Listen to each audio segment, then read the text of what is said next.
What's up, everyone? So it's been a while since I last made a video, so I've just been trying to taking it chill, enjoying winter break, whatever the hell. So today I'm going to talk about Harry Potter. For those of you guys who don't know, I'm actually a big Harry Potter type guy. I might not seem the kind of guy who really likes Harry Potter, but I'm a big Harry Potter enthusiast, you could say. Like I said, I really think about this. When personally, when I was a kid, I don't know about you motherfuckers, when I was a kid, I used to sit and I waited. I held out until I was like 12 years old. I still held belief that my Hogwarts letter was going to come and they'd be like, yo, what's up, motherfucker? You're a wizard. Come cast some abracadabra spells with me. Whatever you call it. I don't know. But unfortunately, it never did come. I'm still holding out hope. I am 16 years old. But, any day they could be like, yeah, all these years we just forgot to give you a letter. But, like, now we're going to give you that letter. You can come cast some spells with us, motherfucker. But let's talk about this. So, first off, let's just say this right now.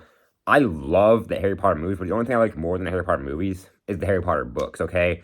And all you kids are going to be like, oh, you're such a nerd, whatever. Oh, I don't give a fuck. Because the thing is, at the end of the day, sitting down and just reading a book, especially like Harry Potter, is probably the most relaxing, just best thing in the world. Like I said, reading is so underrated, and I just need to do it more because it's honestly such a fucking fun thing to do, and it's so just chill. Like, you don't got to worry about anything else. You don't got to worry about, oh, Miss Muffet doesn't even like me. You don't have to worry about, oh, I'm depressed. Like, I'm not saying this very well, but my point is, when you're reading books and shit like that, the whole world is just like, it's just chill. And like I said, as I was saying before, Harry Potter is the best book series of all time. Don't fucking quote me on that because I don't want to fucking argue with you because there's no right answer besides the one I have, especially in this case. Because, anyways, let's just get into the point, okay? Now, first off, this is, in my opinion, the best book of the series. That is Harry Potter and the Goblet of Fire. Now, this book.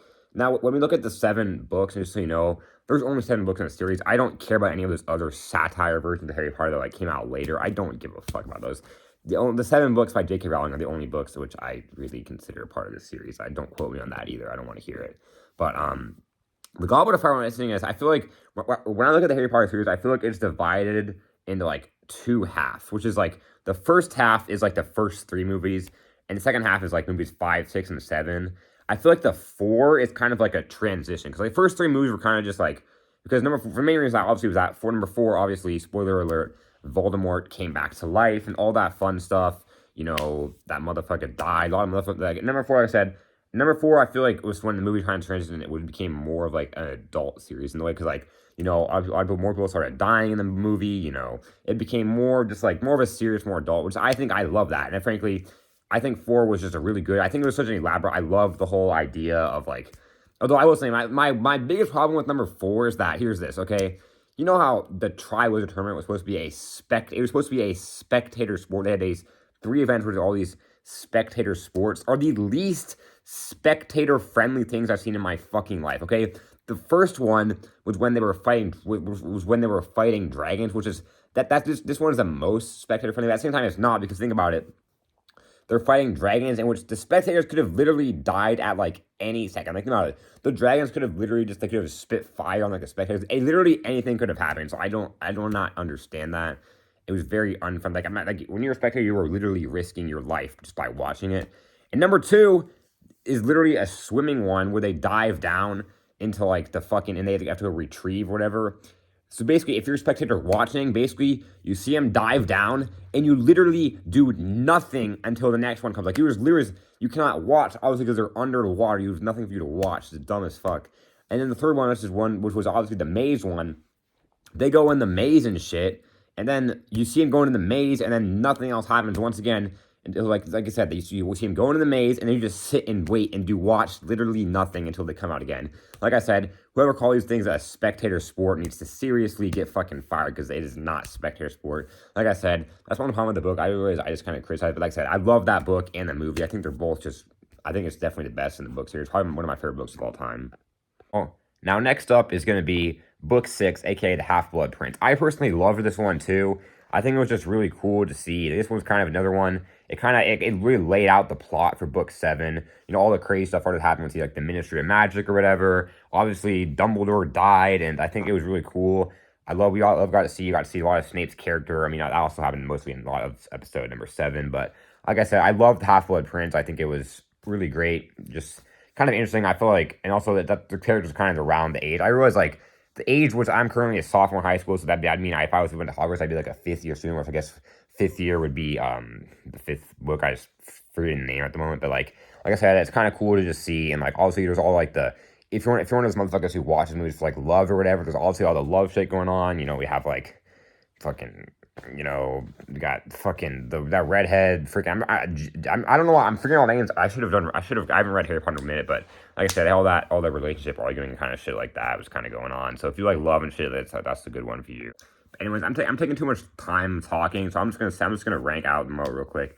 Also, I would say number 7 is also the last one, is also, I think, really good. I mean, obviously, I think I love that too. I love the whole fight. I really think the whole fighting thing at the end was slightly corny. Like, it's like I don't care. Here's the thing: when Harry Potter is fighting Voldemort, why doesn't some other motherfucker just like, you know what I'm saying? Like, why does that be a 1v1? Why can't it be like a 15v1? Just absolutely gang up on that motherfucker. Because think about it. What's Voldemort gonna do? He's gonna be like, oh, that's not fair. It doesn't give a fuck. Anyone, y'all could just gang up on him. I don't know why. 1v1 is just, I don't know why. And like I said, I will say, the only thing about Harry Potter is I do think the whole concept of that, like, love, sure, it's a good message. It's nice to see, but like at the same time, like, that's not how the world works. You can't just be like, oh, I love you, I have love, and therefore I'm more powerful than someone who's a more powerful wizard than I am. I don't think that's how it works. I do think, realistically, if Harry Potter was realistic, Voldemort, which obviously it's not realistic, but you know what I mean? Like, Voldemort would have just basically taken over, because the only reason it was obviously because of the whole love thing, but like, I don't think that's realistic. I think that's slightly corny, but like I said, that's just how it goes. And like I said, no complaints about Harry Potter, dude. I know I realized this whole video I've just been saying bad things about Harry Potter, but really, like I said, I can't express how much I love Harry Potter. I mean, like I said, I used to sit in my fucking room and spend hours and hours and more hours just daydreaming about what I would do. Like, when I was a wizard, I'd be like, when I'm going to be a wizard, I'm going to be a good person. I'm going to save lives. I'm going to cast a spell. I'm going to fucking find the motherfuckers who are bitches to me at school in, like, my real life. And I'm going to cast a spell on them, too, and I can't wait. I was literally so hyped. And I was genuinely 100% convinced that I would one day become a wizard. I genuinely believed in my heart that I was destined to become, I was going to get my letter in the mail. You know, they're going to be like, yeah, you're a wizard. Welcome to Hogwarts, which I just realized Hogwarts actually is like, it takes place in England, which fuck England, by the way. No one cares about them. US is better. It takes place over there, so like, I wouldn't even probably be going to Hogwarts, but that's a complicated, different story. But like I said, personally now, I haven't mentioned houses yet. I'm actually going to make a separate video about houses. One day I'm going to make a separate video talking about which Hogwarts house I am and which ones I like and dislike the most. So I'm not going to reveal that yet, but that will happen one day. Also, I forgot for this now, but I hope you guys had a Merry Christmas. If you celebrate Christmas, have a Merry Christmas. If you don't celebrate Christmas, that's cool. Happy holidays. To all that, kind of all the good stuff. But I'm going to make a New Year's video special coming up in a few days. Just be ready for that. Like I said, I'm going to try and get back on the grind. I've been just chilling for a little bit, but I'm going to try and get back on the grind. I love making these videos. I love that people actually genuinely watch them, which I really appreciate it. So I'll see y'all later.